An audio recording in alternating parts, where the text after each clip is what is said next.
అందరినీ ఇక్కడ పిలిచి రాష్ట్రంలో జరుగుతున్నటువంటి బీఆర్ఎస్ బీజేపీ చేస్తున్నటువంటి అసత్య ప్రచారాల మీద మాట్లాడుతున్నటువంటి క్రమంలో వితిందా పార్టీలో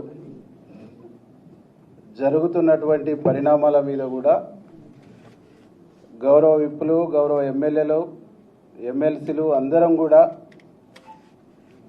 రాష్ట్ర ముఖ్యమంత్రి పైన ఎవరు మాట్లాడినా, ఎవరు తప్పుడుగా మాట్లాడినా, తప్పుడు ఆరోపణలు చేసినా రాష్ట్ర ప్రభుత్వం కాంగ్రెస్ పార్టీ కఠిన చర్యలు తీసుకోవాలని చెప్పేసి అభిప్రాయంతో గౌరవ ముఖ్యమంత్రి గారికి, పిసిసి ప్రెసిడెంట్కు మేమందరం కూడా రిపోర్ట్ చేయాలనేటువంటి అభిప్రాయంతో రావటం జరిగింది. అంటే కాంగ్రెస్ పార్టీలో ఉంటున్నటువంటి వ్యక్తులు ఈరోజు రాష్ట్ర అధినేత సీఎం నిర్ణయాన్ని తప్పుపట్టడం అంటే, ఈ నిర్ణయాన్ని తప్పుపడుతున్నటువంటి వ్యక్తులు, నిర్ణయాన్ని వ్యతిరేకిస్తున్నటువంటి వ్యక్తులు ఈ పార్టీలో ఉండే నైతిక అర్హత లేదనేటువంటి ఒక అభిప్రాయాన్ని కూడా మేము రావటం జరిగింది. అంటే చెట్టు కింద ఉండి చెట్టు కొమ్మనే నరుక్కునేటువంటి ఒక వైఖరి, దుర్మార్గమైనటువంటి వైఖరి, ఇది ప్రతిపక్షాలకు గొంతునిచ్చే వైఖరిగా మేము భావిస్తా ఉన్నాం. కొండ సురేఖ గారు క్రమశిక్షణ సంఘం ఇచ్చినటువంటి నోటీసుకు, షోకాజుకు సమాధానం ఇస్తూ నాకు సంబంధం లేదన్న, నీకు సంబంధం లేదన్నప్పుడు నీ బిడ్డ మాట్లాడిన మాటల్ని ఎందుకు ఖండించలేదు? ఎందుకు నువ్వు క్యాబినెట్ మినిస్టర్గా, క్యాబినెట్ మంత్రిగా, కలెక్టర్గా, క్యాబినెట్లో ముఖ్యమంత్రితో కలెక్టర్గా పనిచేస్తున్నటువంటి వ్యక్తులుగా ఖండించవలసినటువంటి బాధ్యత నీ పైన ఉన్నదా లేదా అని చెప్పేసి ఈ సందర్భంగా మేము అడుగుతాం. మీరు చేస్తున్నటువంటి తప్పుల్ని, మీరు అనుసరిస్తున్నటువంటి తప్పులకు, మీరు మాట్లాడుతున్నటువంటి తప్పుడు భాషకు ప్రభుత్వం, ముఖ్యమంత్రి మూల్యం చెల్లిస్తుండ్రు. కానీ మీరు మాత్రం ఆ పదవిలో ఎంజాయ్ చేస్తూ మీ ఎంటర్టైన్మెంట్లో ప్రభుత్వానికి, పార్టీని ఇబ్బంది పెట్టేటువంటి ఒక ప్రయత్నం చేస్తున్నారు అనేటువంటి విషయాన్ని ఈ సందర్భంగా మేము గుర్తు చేయదలుచుకున్నాం. కాబట్టి సమంత విషయంలో మాట్లాడినా, ఏ విషయంలో మాట్లాడినా ఎప్పుడూ మీ భాష పార్టీకి తలనొప్పిగానే ఉంది, పార్టీకి తలనొప్పి తెచ్చేటువంటి విధంగానే ఉంది, పార్టీకి నష్టదాయకంగానే ఉంది, పార్టీకి నష్టం కొని తెచ్చేటువంటి విధంగానే ఉన్నది. కాబట్టి ఈ భాష మాట్లాడుతున్న, ఈ యాక్టివిటీ ఉన్నటువంటి వ్యక్తులపైన పార్టీ పిసిసి ప్రెసిడెంట్ గారు కానీ, ఏఐసిసి కానీ కఠినమైనటువంటి నిర్ణయాలు తీసుకోవాలనేటువంటి ఒక ఆలోచనతో మేము ఈరోజు మాట్లాడటం జరిగింది. మేమందరం కూడా ఒకటే కోరుతా ఉన్నాం, ఈ రాష్ట్రంలో కాంగ్రెస్ పార్టీని అధికారం తీసుకురావడానికి ఇక్కడ ఉన్నటువంటి ఎమ్మెల్యేలు, ఎమ్మెల్సీలు, బయట ఉన్నటువంటి మంత్రులు, అనేక మంది నాయకులతో పాటుగా చెమటోర్చినటువంటి వ్యక్తి, రక్తం ధారపోసినటువంటి వ్యక్తి ఈ రాష్ట్ర ముఖ్యమంత్రి రేవంత్ రెడ్డి గారు. వారికి తోడుగా వారి కుటుంబం కూడా, వారి బ్రదర్స్ కూడా చెమటోర్చినటువంటి విషయం తెలంగాణ సమాజానికి తెలుసు.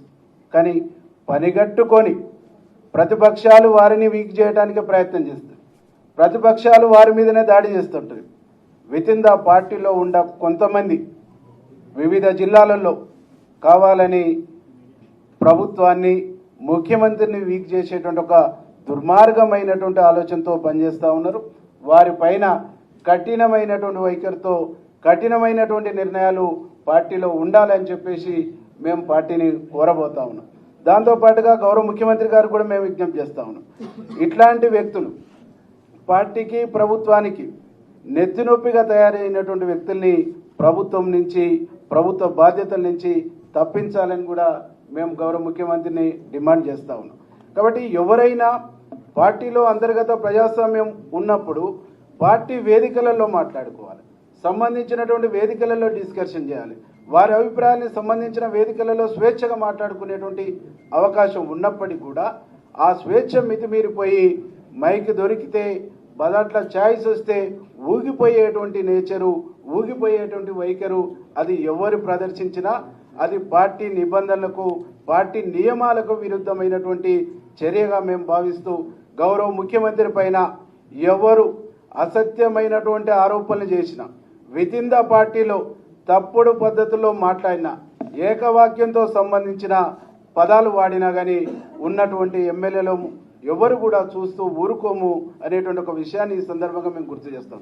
వీళ్ళ భాష మూలంగా వీళ్ళు మాట్లాడుతున్న విధానాల మూలంగా కార్యకర్తల్లో ప్రజల్లో అనేక రకాల ఇబ్బందికరమైనటువంటి అనుమానాలు అపోహలకు గురి అయ్యేటువంటి ఒక పరిస్థితి ఉన్నది. కాబట్టి కొట్లాడి సాధించుకున్నటువంటి రాష్ట్రం 10 సంవత్సరాలు దొంగల పాలైంది. ఆ దొంగల పాలైనటువంటి రాష్ట్రాన్ని దొరలు చెరబట్టినటువంటి రాష్ట్రాన్ని ఇవాళ ప్రజల పరం చేసినటువంటి ప్రజా ప్రభుత్వం ఏర్పాటు చేసినటువంటి గౌరవ ముఖ్యమంత్రి గారు ఒక విజన్తో ముందుకు పోతా ఉంటే, ఒక విజన్తో ఈ రాష్ట్రాన్ని అభివృద్ధి పదంలో తీసుకుపోతా ఉంటే ఇలా మాట్లాడే భాష కరెక్ట్ కాదని చెప్పేసి ఈ సందర్భంగా మేము గుర్తు చేస్తాం.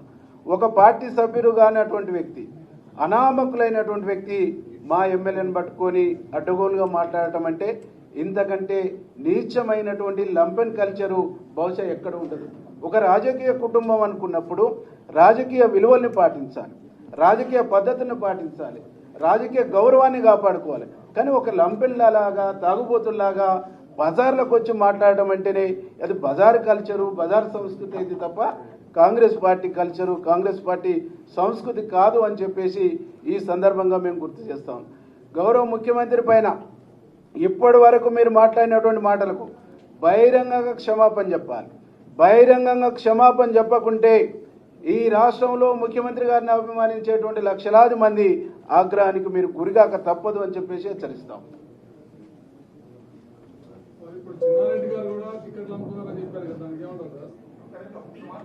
ఎవరు మాట్లాడినా, ఏ వ్యక్తి మాట్లాడినా వితిన్ ద పార్టీలో ఉన్నప్పుడు పార్టీ వేదికలలో మాట్లాడాలి. సంబంధించినటువంటి వారి బాధ్యుల కాడ చర్చించుకోవాలి. వారికి వచ్చినటువంటి అవకాశం, ఏ వేదికల అవకాశం ఇస్తే ఆ వేదికలో మాట్లాడాలి. కానీ బయట మాట్లాడటం అంటేనే అది పార్టీ నియమావళికి విరుద్ధం.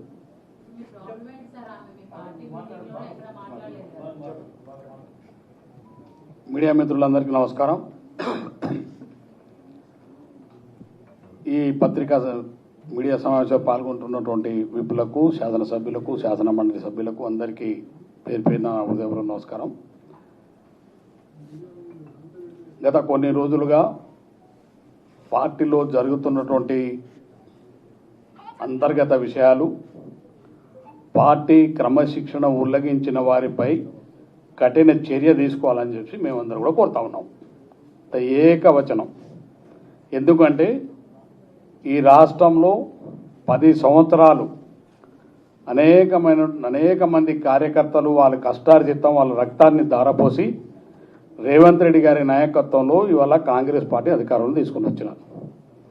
పోలీస్ కేసులు, వాళ్ళ ఆస్తులు పోగొట్టుకున్నారు, వాళ్ళ ప్రాణాలు పోగొట్టుకున్న అనేక మంది కార్యకర్తలు ఇవాళ ఈ రాష్ట్రంలో కాంగ్రెస్ పార్టీని ఆ రోజు అధికారంలో తేవడానికి రేవంత్ రెడ్డి గారు పడ్డటువంటి కష్టం మీకు తెలుసు, నాకు తెలుసు, మా అందరికీ తెలుసు. వారి నాయకత్వంలో కాంగ్రెస్ పార్టీ సోనియా గాంధీ, రాహుల్ గాంధీ గారి యొక్క ఆశీస్సులతోటి ఈ రాష్ట్రంలో కాంగ్రెస్ పార్టీ అధికారంలోకి వచ్చింది.